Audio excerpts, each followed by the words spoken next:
How is it that this show has been out for almost a year and I have not made a single video about it? Is there something wrong with me? Okay, let's talk about The Mandalorian.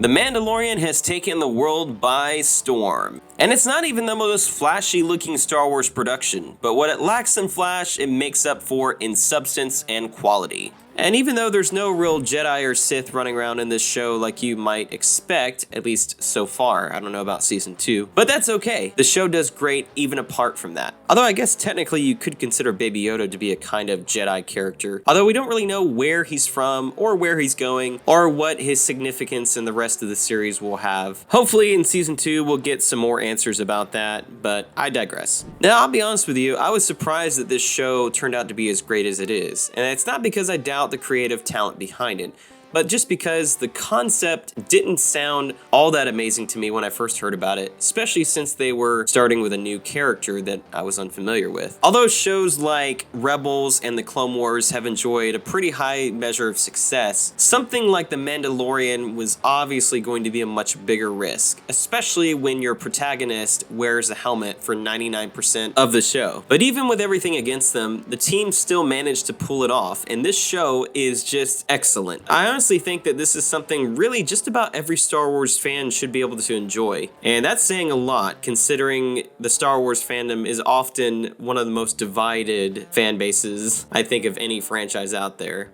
And to be fair, there's a lot of good reasons for that. Anyways, enough of that. In this video, I want to share with you guys my top 5 favorite things about The Mandalorian and why I think the show works so well. And at the end, I'm going to share with you my thoughts about the upcoming season 2, what we can expect from it, and what I really want to see in it. I would like to see the baby.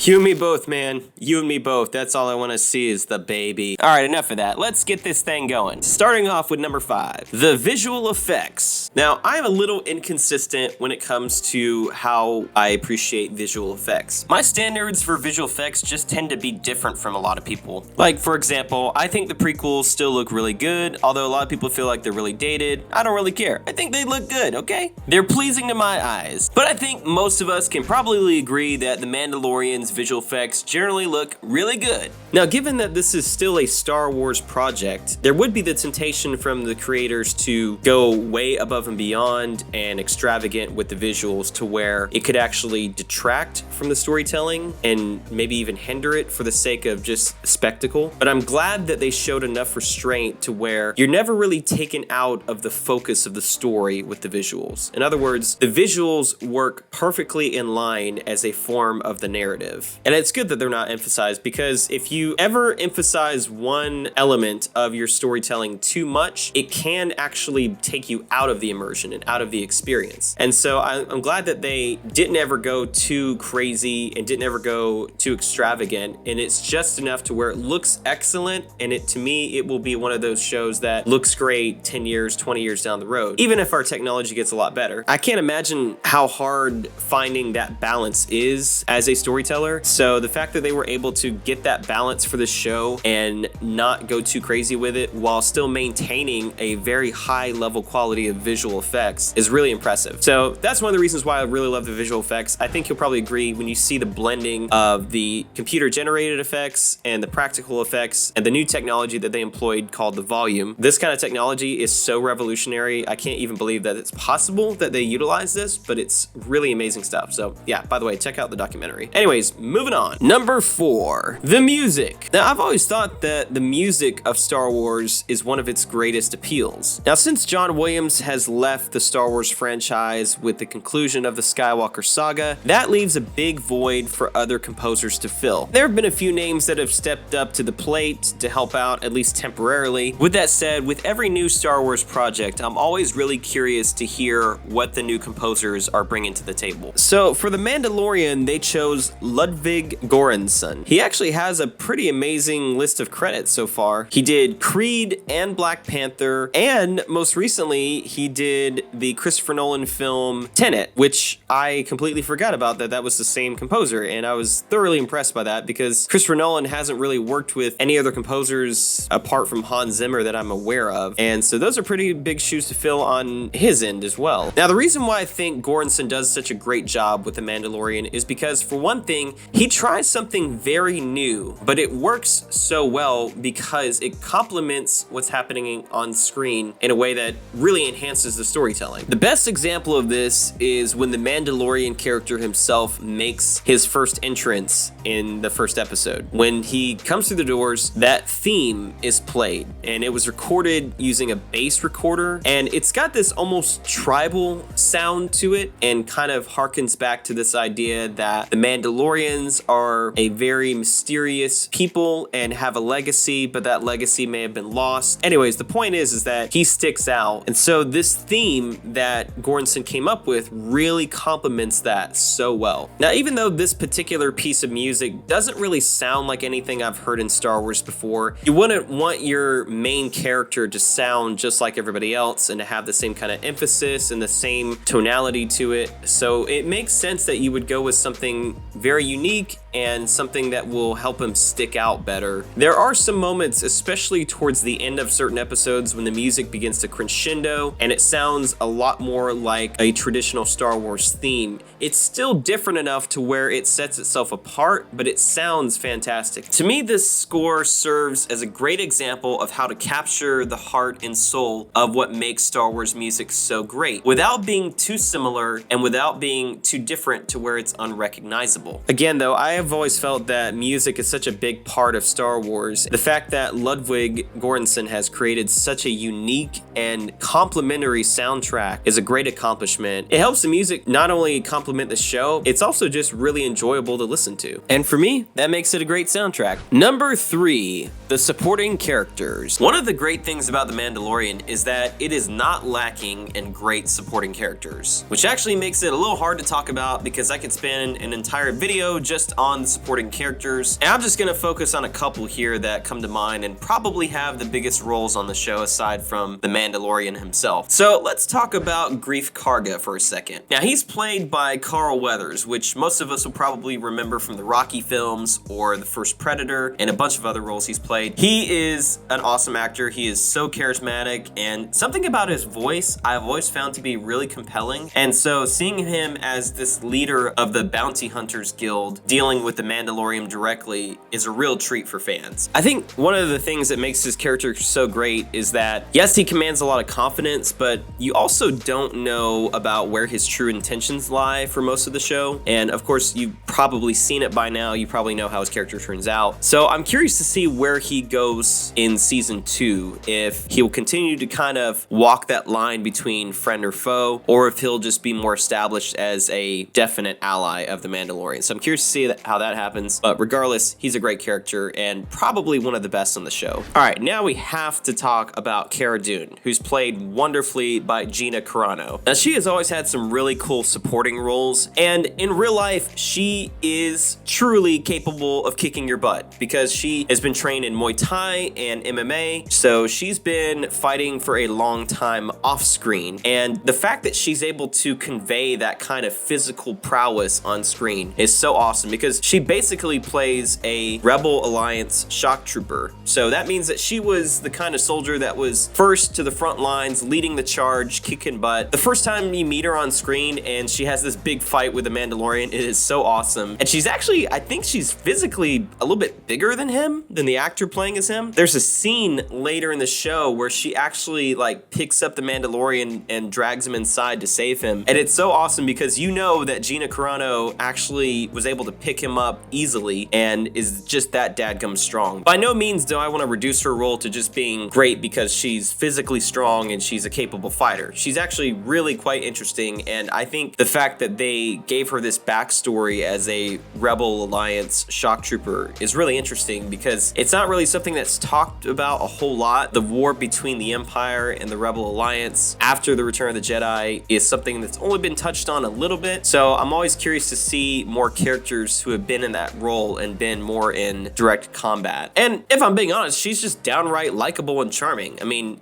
She's really funny, and to me, she fits the theme and the kind of characters that really belong in Star Wars. So I'm really hoping that her character will continue, and maybe they'll take her in new directions in season 2, but I hope that she is a regular from here on out. And like I said, there's a ton of great characters to talk about, but the last one I'm gonna mention here for now is IG-11, played by Taika Waititi. Now, he's basically an insanely deadly droid assassin. And I believe, of course, because of the shape of IG-11, Taika Waititi just does the voice, basically. Now, even though he was actually killed off in the first episode, I was so glad he was brought back and reprogrammed so that he could have another role in the show, even if it was just temporary. Taika Waititi really voicing any character is something I want to listen to. Honestly, his voice is just so iconic to me, and he brings such a colorful life to his characters that it's just impossible not to enjoy it. I mean, it's so infectious. That's exactly what Doug used to say. See you later, new Doug. And he brings that same kind of charm and humor and life to this character, even though it's a droid character who's supposed to be mostly without emotion. It still somehow translates and carries through. Honestly, he's a real treat to the show. I hope somehow he comes back. All right, moving on to number 2. We're gonna talk about Baby Yoda.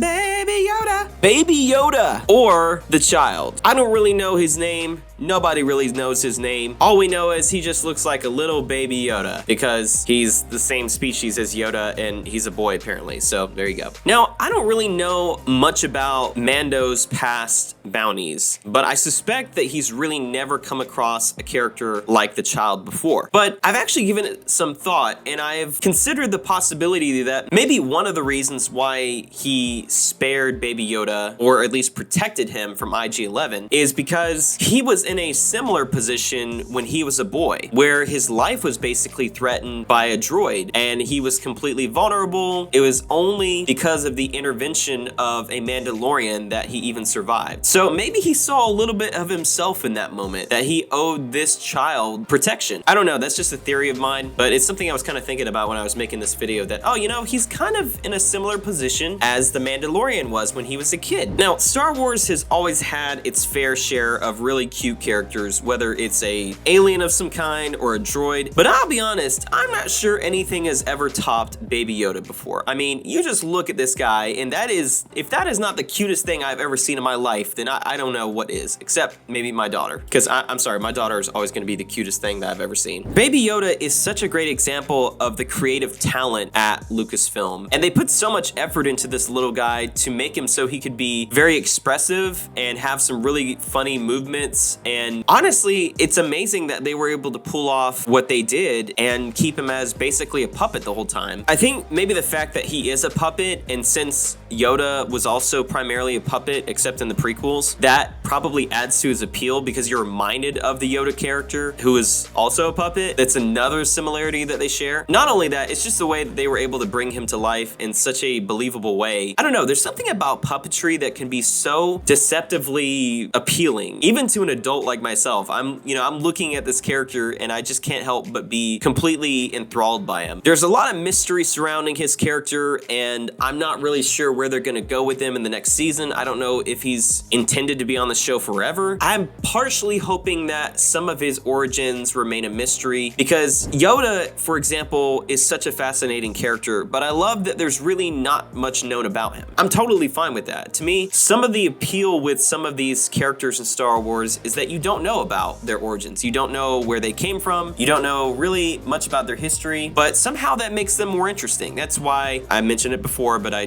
did not really want to see a Han Solo prequel, and all the questions they answered are questions I did not want answered, and to me took away some of his appeal as a character. So I'm curious to see what happens to him in season 2, because who knows where his character could go, and he's obviously very gifted with the Force, but he doesn't seem to be able to communicate very well, so I'm really curious as to how he is with the development process, and if there is any real connection between him and Yoda. I'm all for it. So yeah, bring on more Baby Yoda. That's what I say. Number 1, The Mandalorian. And I know you guys are probably gonna say, oh, so your favorite thing about The Mandalorian is The Mandalorian. Huh, that's real original, man. I'm so glad I clicked on this video. But, I mean, seriously, if the show is about the Mandalorian and the Mandalorian himself is not an interesting character, then we definitely have a problem. Now, I've always been a big fan of the Mandalorian style armor, especially the helmets, but I never really gave much thought to the characters themselves, and I didn't really know what to expect considering my only real impression of the Mandalorians have been through Jango Fett and Boba Fett, because I'm still working my way through the Clone Wars, so I'm a little bit behind in some of the Mandalorian stories. And I think it's a valid question to ask, how can you make a character who wears a helmet for 99% of the time all that interesting? And so obviously the challenge for a character like the Mandalorian is that they have to rely so much on their voice and their physical acting, just the subtle ways that they move their arms and the way they carry themselves, the way they turn their head. These are all very subtle details, but they matter so much to the emotional range of a character like this. And the other big element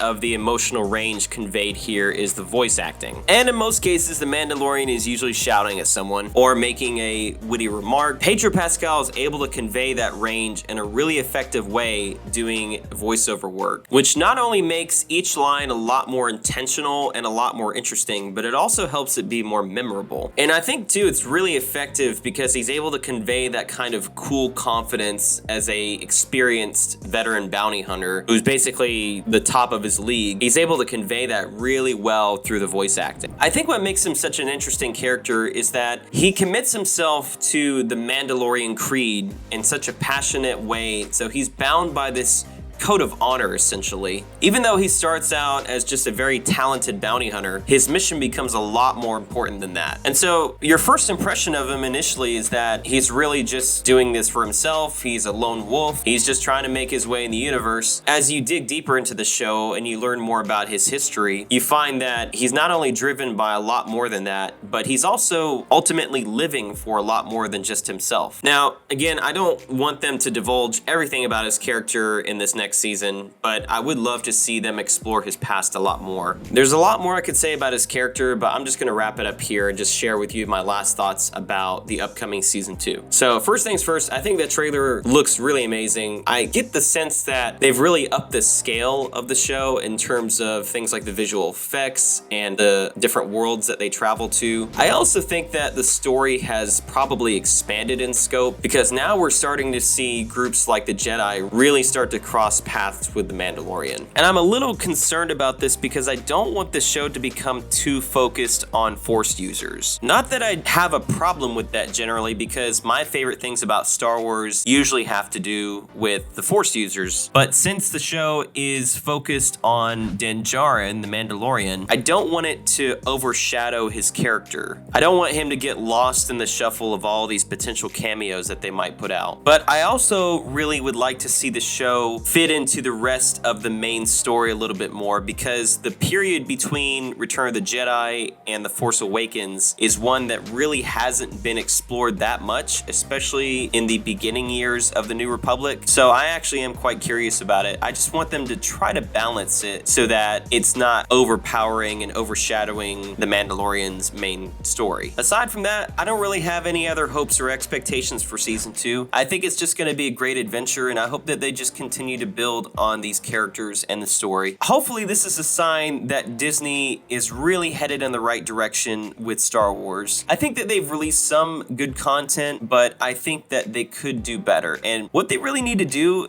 in my opinion, is simply step back and look at what makes Star Wars so great and build on that. Not be too focused on nostalgia, not be too focused on trying to reinvent the wheel, but find a balance between that and find out what fans are really looking forward to. And there you have it, folks, my top 5 favorite things about The Mandalorian. I hope you enjoyed this video, and I'd love to hear your own top 5 favorite things about The Mandalorian. If you would, comment below and share your own thoughts with me. And if you enjoyed this video, leave a like on it, and if you're not already subscribed to this channel, hit that subscribe button to see more content like this in the future. It really helps the channel out, and I look forward to making more content for you guys in the future. Thank you so much. Have a great day.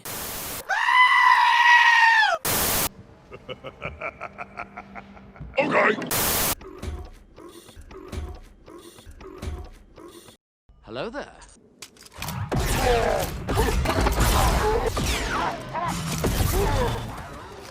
So So uncivilized.